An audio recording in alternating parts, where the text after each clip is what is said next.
HS এর পর যদি তোমরা পিওর সায়েন্স নিয়ে এগিয়ে যেতে চাও, রিসার্চ ফিল্ডে যেতে চাও বা ভবিষ্যতে বিজ্ঞানী হতে চাও, তাহলে আজকের এই ভিডিওটা শুরু থেকে শেষ অবধি দেখো। আজকে আমরা এই নেক্সট এক্সাম নিয়ে ডিটেলস আলোচনা করব, শুরু থেকে শেষ অবধি। সেজন্য ভিডিওটা দেখো। এই নেক্সট 2026 নিয়ে আমরা ডিটেলস আলোচনা করব। এখানে দেখো 250টা সিট থাকে আর 30,000 স্টুডেন্ট মোটামুটি এখানে প্রত্যেক বছর পরীক্ষা দেয়। 30 থেকে 40,000 স্টুডেন্ট কেন পরীক্ষা দেয়? আইআইটিতে বলতে গেলে এর থেকে চান্স পাওয়া যেই অ্যাডভান্স বা আইআইটিতে চান্স পাওয়া কিন্তু অনেক সহজ। এটা কিন্তু অতটাও সহজ না। কিন্তু এখানে একবার প্রবেশ করলে তোমার লাইফটা কিন্তু সিকিউর হয়ে যায়। শুধু তোমার না, তোমার ফ্যামিলির লাইফটাও পুরো সিকিউর হয়ে যায় শুরু থেকে শেষ অবধি। সেজন্য আজকের এই ভিডিওটা দেখো। নেক্সট এক্সামটা 2026 সাল, পুরো নাম হচ্ছে ন্যাশনাল এন্ট্রান্স স্ক্রিনিং টেস্ট। এটা দুটো কলেজ আছে, শুধুমাত্র দুটো কলেজ তুমি পাবে। একটা হচ্ছে নাইজার, একটা হচ্ছে UMDAE CEBS। এই UMটা এটা হচ্ছে ইউনিভার্সিটি অফ মুম্বাই, আর এটা নাইজার ভুবনেশ্বরে একটা কলেজের নাম। নাইজার যেই ফিল্ডে তোমরা যাবে বা যেই তোমাদের যে কোর্সটা, সেই কোর্সটা থাকবে MSc, কিন্তু এটা থাকবে তোমার একদম রিসার্চ লেভেলের, ঠিক আছে? নর্মাল MSc কিন্তু না, 5 ইয়ার্স এর একটা প্রোগ্রাম, 5 বছরের একটা প্রোগ্রাম। নেক্সট দেখো, এখানে আমাদের অনলাইন কিন্তু আমাদের যে রেজিস্ট্রেশন সেটা কিন্তু এখন চলছে, ঠিক আছে? 5ই জানুয়ারি থেকে শুরু হয়েছে, 6ই এপ্রিল অবধি যাবে। আর 13ই এপ্রিল আমাদের কারেকশন উইন্ডো, যদি কোনো ভুল ভ্রান্তি হয়ে থাকে সেগুলো ঠিক করা।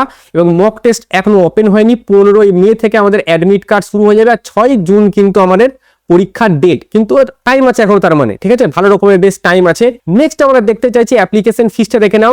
যারা হচ্ছে আমাদের জেনারেলের, তো আমাদের হচ্ছে জেনারেলের যদি বলি, আচ্ছা ওবিসি ক্যাটাগরির জন্য দেখো 1400, ঠিক আছে? এইটাই হয়তো জেনারেলের এটা হচ্ছে জেনারেলের লাস্টে যেটা আছে, এটা হচ্ছে 1400, কারণ জেনারেলদের সব থেকে সবসময় বেশি থাকে। SC ST দের জন্য 700, আর বাদ বাকি সবারই প্রায় 700ই। EWS ও 700 আছে। আচ্ছা, আরেকটা জিনিস, যদি তোমার EWS থাকে তাহলে অবশ্যই সার্টিফিকেটটা জোগাড় করে রেখো, যেন সার্টিফিকেটটা তোমার থাকে। দেখো, প্রথম কলেজ হচ্ছে national institute of science education and research, যেটা আমাদের নাইজার ভুবনেশ্বরে আছে। এই ছবিটা আমি দেখাবো। আরেকটা হচ্ছে UMDAE, যেটা হচ্ছে আমাদের মুম্বাই ইউনিভার্সিটি। আচ্ছা, এই যে দুটো কলেজ আছে, এটা ফার্স্ট কলেজ আর এইটা 2 নম্বর কলেজ। এই কলেজ দুটো এইটার মাধ্যমে পরিচালিত হয় department of atomic energy. Department of atomic energy হচ্ছে আমাদের যে প্রধানমন্ত্রীর যে অফিস, মেন যে অফিস, প্রধানমন্ত্রীর অফিস থেকে কিন্তু এই দুটো কলেজকে পরিচালনা করা হয়। যত টাকা পয়সা দেওয়া বা ফান্ডেড করা, সবকিছু পরিচালনা কিন্তু এখান থেকে হয়, এই প্রধানমন্ত্রীর অফিস থেকে, ডিপার্টমেন্ট অফ অ্যাটমিক এনার্জি। আর কি স্যার? এইটা হচ্ছে আমাদের নাইজার ভুবনেশ্বরের ছবি, আমাদের national institute of science education and research, এটা হচ্ছে ভুবনেশ্বর। আর হচ্ছে এইটা আমাদের দেখো ইউনিভার্সিটি অফ মুম্বাই, যেটা হচ্ছে UMCEBS, যেটা সেটার ছবি। এইবার এখানে হচ্ছে টোটাল সিট কতগুলো থাকে? 200 থেকে 250টার মতো সিট থাকে এখানে। যেটা আচ্ছা, নাইজারের ক্ষেত্রে দেখো 200টা সিট আছে।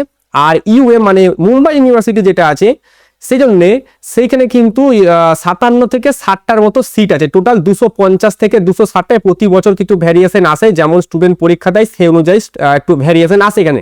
আর কি আছে? অ্যাপ্রক্সিমেট 30 থেকে 40,000 স্টুডেন্ট এখানে আসে। সিলেকশন রেট 0.7 থেকে 1%, প্রায় একদম যেই অ্যাডভান্সের মতো। কিন্তু যেই অ্যাডভান্সে কি হয়, তোমাকে যেই মেন ক্লিয়ার করতে হয়, তারপরে তুমি যেই অ্যাডভান্স দিতে যাও, কিন্তু এখানে তোমাকে সেটা করতে হবে না, তুমি ডাইরেক্ট পড়বে, ঠিক আছে? আর এখানে হাইলি কম্পিটিটিভ এক্সাম, সেটা বুঝতেই পারছো পার্সেন্টেজ দেখে।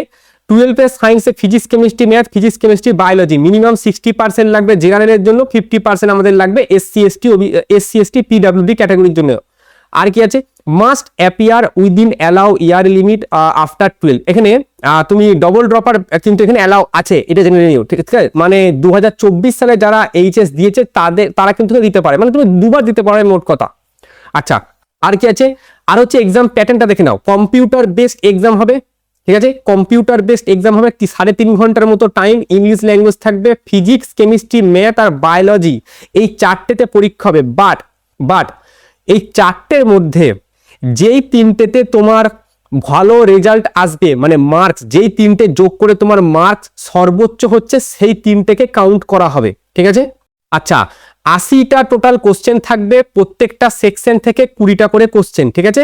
টোটাল 80টা কোশ্চেন, তার মানে 3 মার্কস যদি হয় তাহলে 240 নম্বরের টোটাল পরীক্ষা হচ্ছে।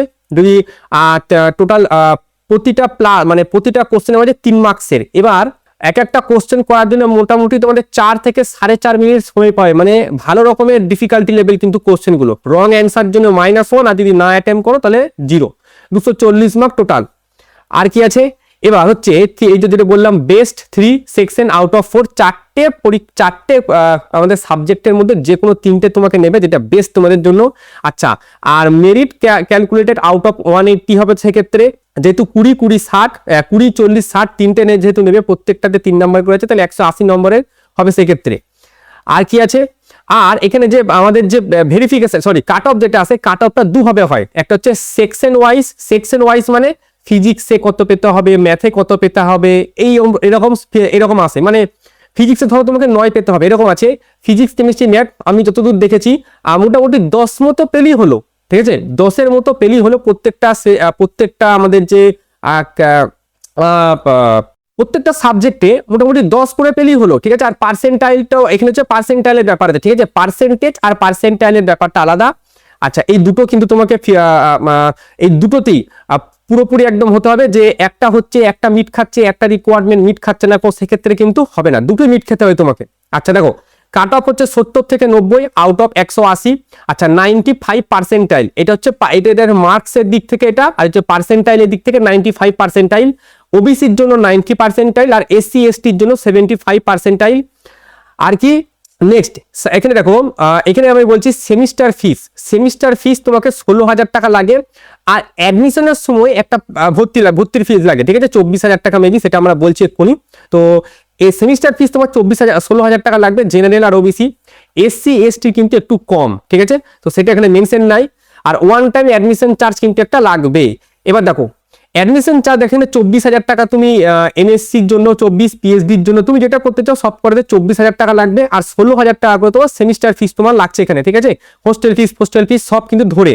আর কি আছে, এবার শোনো, যখনই তুমি নাইজার নেক্সট পরীক্ষা অ্যাপেয়ার করলে, তুমি পাস করলে, তুমি ভর্তি হয়ে গেলে, সঙ্গে সঙ্গে তুমি রিসার্চ স্কলারশিপ বলে একটা স্কলারশিপ হয়, যেটা ওখানকার ওই যে 250টা স্টুডেন্ট, বা 250টা না, ওই যে টোটাল স্টুডেন্ট যতগুলো থাকে ওই স্টুডেন্টগুলোর উপর অ্যাপ্লিকেবল হয়ে যায়, অটোমেটিক কিন্তু ওরা এলিজিবল হয়ে যায় ওই সমস্ত স্টুডেন্টগুলো এই রিসার্চ স্কলারশিপের উপরে।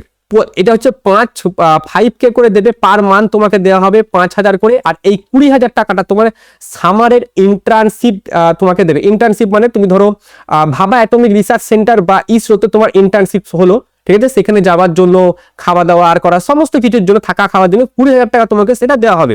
আচ্ছা, আর কি আছে, নেক্সট আছে কেরিয়ার অপরচুনিটি। এখানে কি কি আছে, অনেক কেরিয়ার অপরচুনিটি বলতে গেলে অনেক ভালো, অনেক সুন্দর। এই যে আইআইটি বা এই যে এর আগের দিন ভিডিও বানালাম আইজারের উপরে, এই যে আইআইটির যে প্রফেসর বা আইজারের যেসব প্রফেসর, এই প্রফেসরগুলো হওয়ার জন্য কিন্তু তোমার এইটা ভালো একটা অপশন। নেক্সট এক্সাম দেওয়ার পর তুমি ওই সমস্ত জায়গায় প্রফেসারি করতে পারো, ঠিক আছে, এবং ভালো একটা স্যালারি ওখানে দেওয়া হয়।